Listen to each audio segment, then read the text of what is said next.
Welcome back. This is Jim Oliver, and with me today is my co-host, Nick Costco. Nick, how you doing Thanks today, for having me buddy? on again. It's always a pleasure. Thanks. Yeah, it's always a lot of fun. It's always a lot of fun to share with the audience, and been getting some good feedback on some of the topics. And last week, the Go Giver is always a fun topic to talk about. And I was reading about a book called it's called Give and Take. Are you a giver or a taker? Have you read that book? I have not. I haven't either, but I'm going to definitely check it out while I'm having a little downtime over Christmas vacation here. You sure it's not called The Go-Getter? I don't think so. I think it was called the Give and Take, but I could be wrong. We'll let the audience know next week when I find the book, and I'm sure I'll tackle it in a few days. Well, it looks like you're not in South Dakota winter wonderland. You're down there enjoying yourself, and you got the ceiling fan and I'm at my house in Southwest Florida, and it's my happy place. I've already ridden my bike today, and I've done a little fishing and enjoyed the Florida sun. So, all right, cool. Yeah, we are getting the cold front though, Nick. On Friday, it's going to get down to 69 down here. So, you better get a jacket or something. So.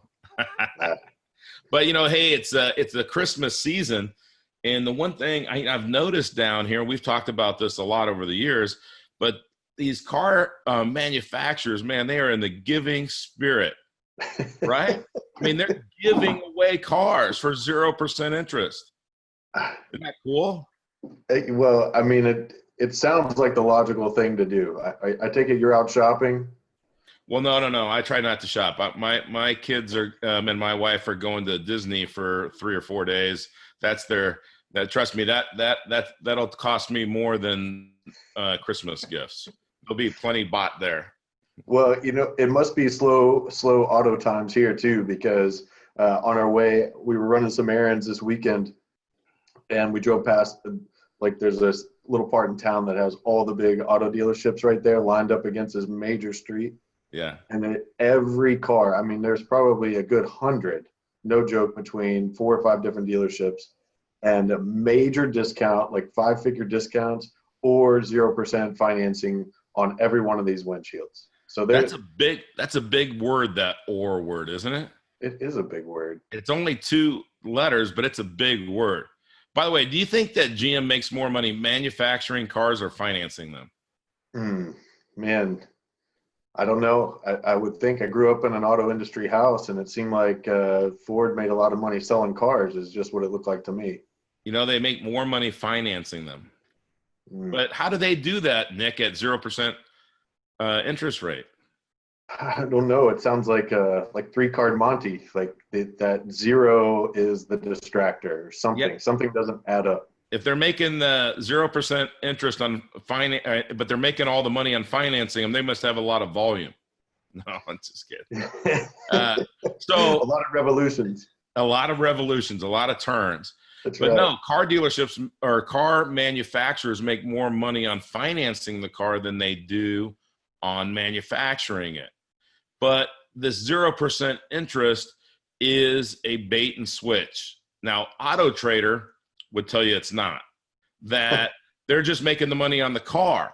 Now, what they mean by that, though, is let's say that you could finance a car for $35,000, 48 months, 0% financing. Okay?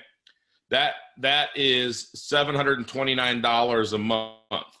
Now, if you go to the bank and you get cash from your bank, or you get borrow the money from your bank, which if you bring money to the dealership, they don't care whether you borrowed it from somewhere else or it's out of your checking account, and you go buy the car cash, they offer, in this particular example, a $4,000 rebate. Now think about that, Nick. You're buying a $31,000 car for $35,000, 0% interest, and you get to break it up over 48 months.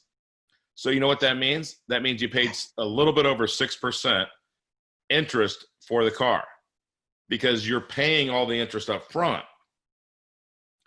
Now, so you're reminding me of of a discovery that I had with that 4 years ago. Tell me So I about it. remember, I remember it was 3 or 4 years ago. I remember calling you because, we see these ads, but sometimes there's a lot of trickery in the ad, right? Like you got to read the fine print. And right there in the newspaper was this, for a Ford dealership here in town, was in black and white, this F-150. They wanted $39,999 for it. Yep. Or let's see, if you paid cash, it was $24,995 or whatever. Right. Or you could get 0% financing for 72 months. Right. So I called the dealership that Saturday, and this friendly voice answers. She's all bright and bubbly. And I said, hey, I'm thinking about coming down and buying your truck. And I read this off, and I said, before I come down there, I just wanted to verify what I'm reading, because this sounds amazing. And I said, so you're telling me that if I come down there, I pay cash, it's going to cost me about $25,000. I said, or I can get your 0% financing, and it's going to cost $39,000. And she goes, hold on a second, let me put you on hold. Let me go verify with my sales manager. Puts me on hold, and the bubbly voice comes back. She's very excited to tell me the news. And she says, yes, that's correct, sir. And I said, now, wait a second. I'm not real smart. But that sounds about like, I don't know, I was doing the quick math on top of my head, 10% interest. So that's like $15,000 more I have to pay. And there was crickets on the other end of the line, Jim. Right. And she goes, oh. And right there in black and white, I took a screenshot of it. Yep. Because I'd not seen a dealership advertise it like that. Now, they don't do that anymore in their ads here. That was 3 years ago. But they all doing it, like you said, whether there's either hidden or right on the open rebates that they're offering you if you pay cash. Right. Well, that's the thing is the rebate is there. It's either published or it's unpublished, but the rebate is there. And, car dealers, car manufacturers, they're making a lot of money, and they're making a lot of money from financing your automobiles. So if you think about the different ways to buy a car, you could finance it like we're talking about. And over your lifetime, you're going to go into debt, pay the car back, go into debt, pay the car back. And the best you're going to do is zero. And the reason I say the best you're going to do is that 95% of cars that are traded in, they're not paid off yet. Now, wait a second. Every time you would trade in a car that you were upside down on a little bit, or you haven't paid off, then you're just going further in the hole. You're not even at zero. But wait, people don't bring that to the table when they buy the car? They don't pay off that loan? They don't. It's kind of like when they refinance their mortgages. So hey, we all kind of grow, and our business grows, and we're making more money. And I live in a neighborhood with a lot of doctors, and doctors, they say, well, hey, I'm going to just pay cash for my car. Or somebody goes and they get that, what do they get? They get the financial peace. Financial peace. That's right. They get some financial peace, and they say, I'm just going to pay cash for my cars. And then what they do is they save up the money to get the car, right? Whether it takes you a month or 10 years, you got to save up the money to get the car. You buy the car, you're back to zero, and you got to do what? Start over saving. The next one. Yep. But the problem with that, Nick, is that you interrupt your compounding. Now, this is where Dave Ramsey is wrong, okay? Let me give you just an example of what I mean by that, Nick. Let's say that you had $100,000 sitting in an account, and you don't spend everything that you earn. So at the end of the year, you had $10,000 left over. By the way, I like easy math. That's why I'm using round numbers. And you're going to earn 5% on that money. Now, by the way, I know you're not earning 5% on your money in your checking account, but if you put your money in your business, or you put it in real estate, or you do something else like that, I'm assuming you can make more money than 5%. Sure. So I'm kind of trying to balance it out in the middle. Yeah. Now, you do that over 30 years. After 30 years, Nick, do you have any idea how much money you have? I don't. You have $1.1 million, a little bit more than $1.1 million bucks. Okay. But now let's just say that you're going to pay cash for some cars out of this account. Okay. And, again, these are just some random parameters, but let's just say that you're going to buy you're going to buy cars every 4 years starting in the first year, and you're going to pay $50,000 for your car. Now, I know that's a nice car, but if you pay 25 grand for your cars normally, then just, assume that you and your spouse are going to have cars, right? All right. So wait a second. Listening check here. Yes. So you said that I got $100,000. Yep. I got $10,000 left over every year. Yep. Earning 5%. Yep. Okay.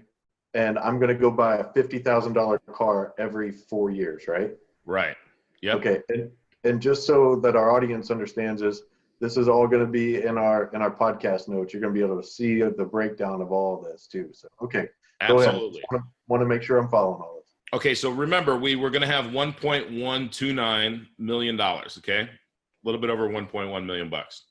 We're going to buy 8 cars, 1 car every 4 years, starting in the first year over a 30-year period. 8 cars. So, if Dave Ramsey is right, then we would have 1.1 million minus 400,000. That would be our balance, right? Okay. But it's not. The problem is, remember, our money was growing at 5%. And every time we take that 50 grand out, it's not growing anymore. It's gone forever. So you know how much money we end up with? $166,000. So Nick, think about this. Visualize this. Is that you were going to have 1.1 million. You spent 400,000, but because of the lost opportunity cost on that money, you only end up with 166,000. So the true cost of the automobiles is the 1.1 million minus the 166,000, which is almost $970,000. It's $963,000. Wow, it's a lot. It's a lot of real. That's the unseen. We talk about it a lot. Like, there's the seen, and you see that interest that you would pay someone else, but that's a gargantuan unseen. It is, and it reminds us that we finance everything we buy, regardless of how we pay for it. We finance it, and our friend Todd Langford, he likes to say you either pay up interest by financing, or you pass up interest by paying cash. And I think that's the simplest way of saying it. And Dave Ramsey is just wrong. And the reason is he doesn't value cash. Yeah, it's very interesting to talk about cash and how we're losing the value of cash over time too. Right. I mean, cash can grow. So when you deploy it and it doesn't flow back to you, it's gone forever, and there's a cost. Now, if we could just turn that money around to where it never leaves our banking system, it makes a massive difference. I mean, just in $100,000 and 10 grand a year, we showed where it made a huge difference. We had 1.129 versus 166,000. Now, Nick, would you rather have $1.1 million or 166,000? It's a no-brainer. No-brainer. But how many people know how to do that? How many people know how to get that money to flow back to them instead of to somebody else? Does it benefit the financial institutions for everyone to know how to do that? Absolutely not. Because here's the thing, but the financial institutions do not want an educated United States. They do not want an educated consumer. They want an uneducated consumer. Yeah. Because what are they doing? It's like a magic show. They're over here saying what? What's the distractor, Nick? You say it all the time. Rate. The rate. Right. The rate's the distractor. Hey, I'm going to give you 0% interest. Well, how could I lose on that? I guess I can't. I guess I'll buy the car. Oh, you'll put it out for 72 months? It's just like walking into the casino. I know you've heard me say this a lot of times, but it's just like walking into the casino and walking over to all the flashy machines that you have almost zero chance of winning any money out of. Right. But you're getting free drinks, though, Nick. Pardon me? You're getting free drinks, though. Right? Everything is free in this world. That's right. There are lots of free lunches out there. Yeah, that's right. I used to tell people when I took them to lunch to show them what I did is I'd say, no, there's no such thing as a free lunch. And people would laugh just like you did. And, and but so we have to educate ourselves on these kinds of things, which is the purpose of this podcast. Now, how big of a deal is this, and how big of a problem is this out there in the United States with the way people are buying cars? Pretty massive. Well, we looked at that a little bit. I mean, we talked about it a little bit. We've got almost 50% of Americans have auto loans. We've got, I was looking at this. So the total auto debt from 2004 to 2012 it hovered right about $800 billion. Well, just in the last couple of years, it's ballooned up to $1.2 trillion. We've got, in 2017, this is just a couple of the things that really jumped out at me. The average new car was financed for just over $31,000. It's $515 a month. Now, the median income in America is just over $800 a month. Wow. Yeah, you compare those two things. Let those things sink in. The used car financed at a franchise was over $21,000. So I'm assuming that's like a CarMax, something like that. That's about $400 a month. Yeah. I mean, it's a lot of interest flowing to other financial institutions. It's a lot of money that we never get to capitalize compound interest on.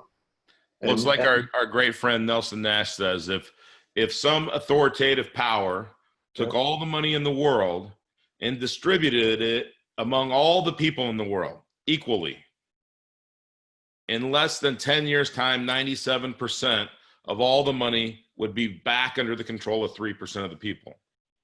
Now, by the way, I'm not disputing Nelson's numbers, but I think it's closer to 99% of the money would be in the control of 1% of the people.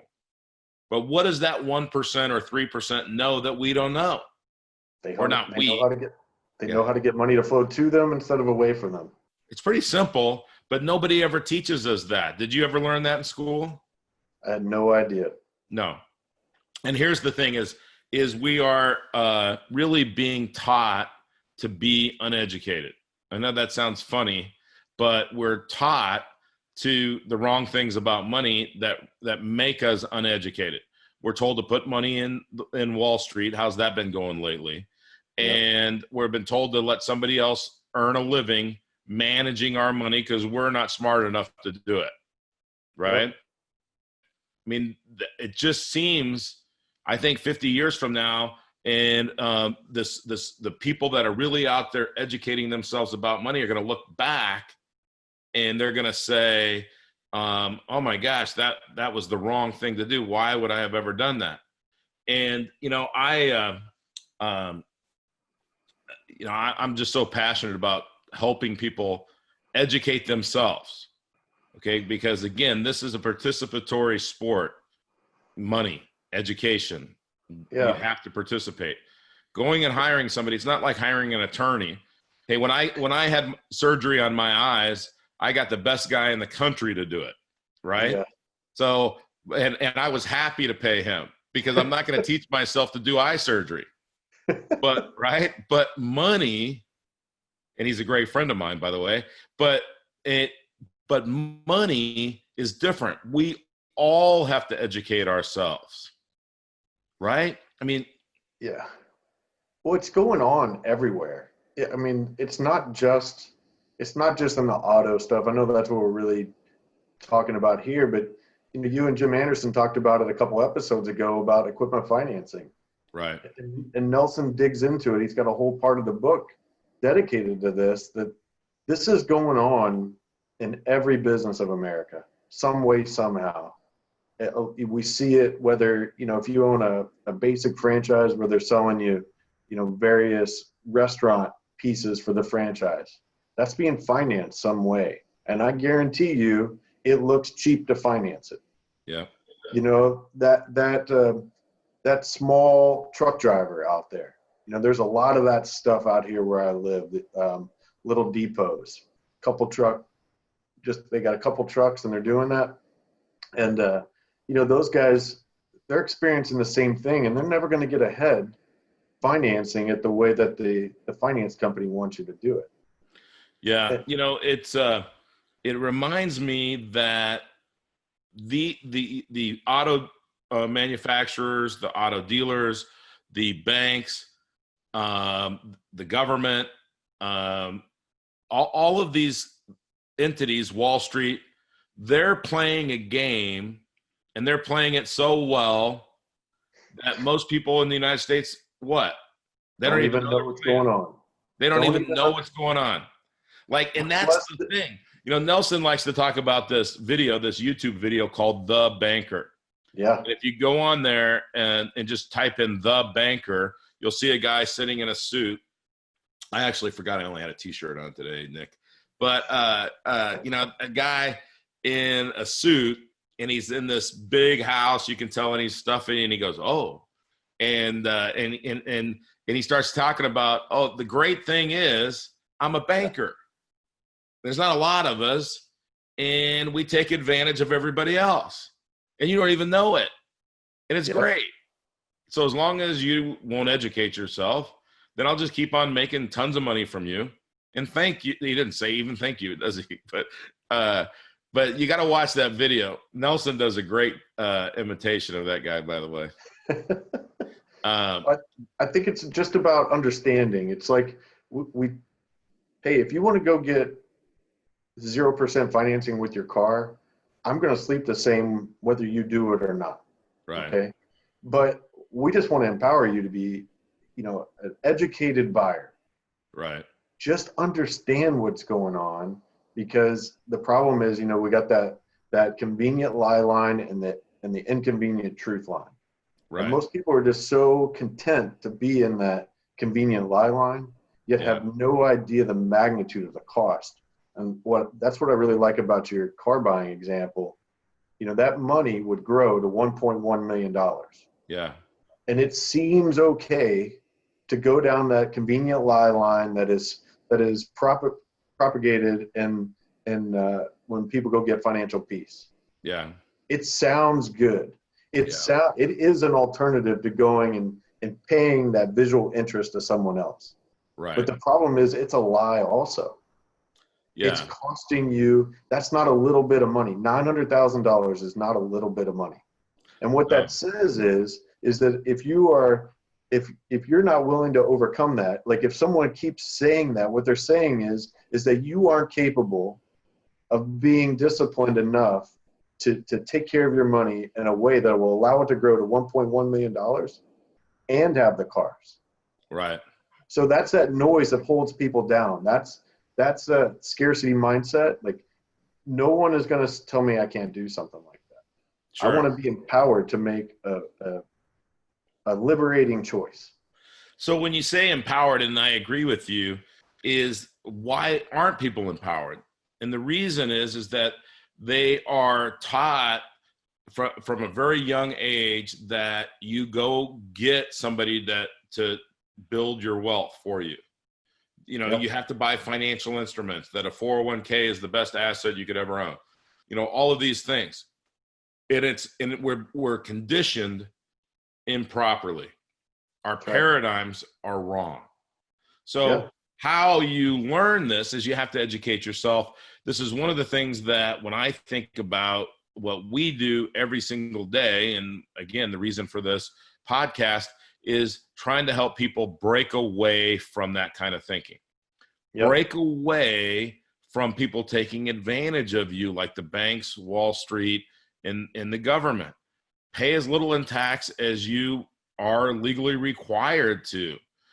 Pay as little, or use the banks only for bookkeeping, which means your checking account. And, and really trying to stay away from Wall Street.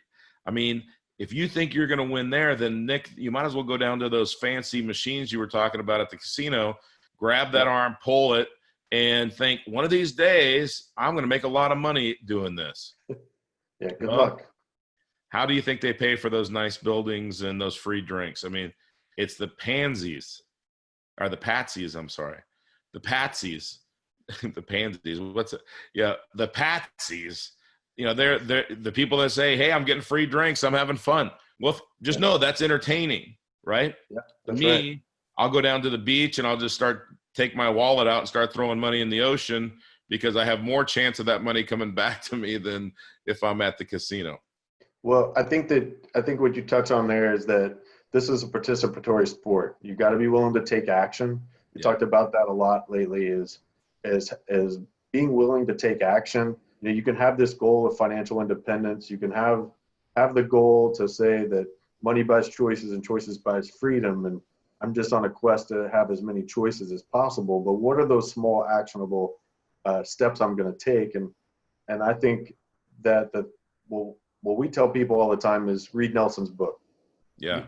You know, be willing to stand in the mirror and say, I'm wrong. That at 55 years old or 35 years old, whatever that is, hey, I'm not right. Maybe I've been wrong. Yeah. And starting with Nelson's book, whether you get it on infinitebanking.org and order it, you go to createtailwind.com and click up on the top right and learn how to get a free copy of it. Whatever it is that you do, that's the first step. We hear that's asked of us a lot. Like, where do I learn? You can reach out to us. We are just teachers. The one thing that we promise is that when we do a webinar, there's nothing to sell. There's nothing to buy at the end. We're not selling anything at the end.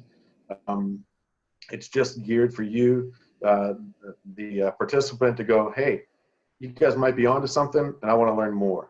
Right. And we're just going to show you how to take action. It's all about you being willing to take action, be educated, and take control. And there's a whole network of people like us out there that are willing to empower you to take control in an uncommon way and build wealth in an uncommon way, just like the rebellious and unconventional. Absolutely. And it's when you're going against the grain, once you believe that you're doing the right thing, it's fun. Absolutely. I mean, I love going against the grain. I don't have to. I mean, it's funny, when we're watching the news and people are talking about the market going down. I don't care. I don't care if the market goes down. And if the real estate market goes down, then guess what? That's like Bass Pro Shops having a sale. Right. Is when things are on sale, I like to buy them. So if the real estate market goes down, then guess what? I'm buying. That's right. And, it is, just talking to the audience, it's a pleasure to serve the people that listen to this podcast and show them these things and show them a better way and show them how to get into that inconvenient truth line, because that's where you have to live. And the way that you live there with confidence is by having somebody help you. Tony Robbins says, if you want something, find somebody that's doing it or done it and find out what they did and then improve on it. Right. Yeah. And so that's what we do. And that's the really fun part of this podcast, is to share with people, let them know that we're here to help, and we're here to give. So as we always have something that we're giving away, this is going to sound really kind of maybe weird, but the book, Give and Take, all right, the first 3 people, now you might be reading it with me or with Nick, because now we're going to have to go get it. Brian Buffini recommends it. That's good enough for me. And so if I'm wrong on the title, Nick, then we'll put that in the notes as well. But regardless, the first 3 people that go on to the website and email us at info@createtailwind.com will give you the Give and Take book. How's that, Nick? Sounds good. Sounds like a good little Christmas present. Is that in the Christmas spirit? That's right. It is. And we can. This is our last episode before Christmas. Yeah. We wish everybody a Merry Christmas and Happy New Year, and Happy Hanukkah. To coming back and talking to you after that. Absolutely. Sounds great, Nick. Thanks for being co-hosting today, and as always, being prepared to share and give your wisdom and your passion to help people. I always appreciate spending time and doing this podcast with you. Hey, it's a pleasure, and thank you for having me on. Take care, guys. All right, bye. See you next time.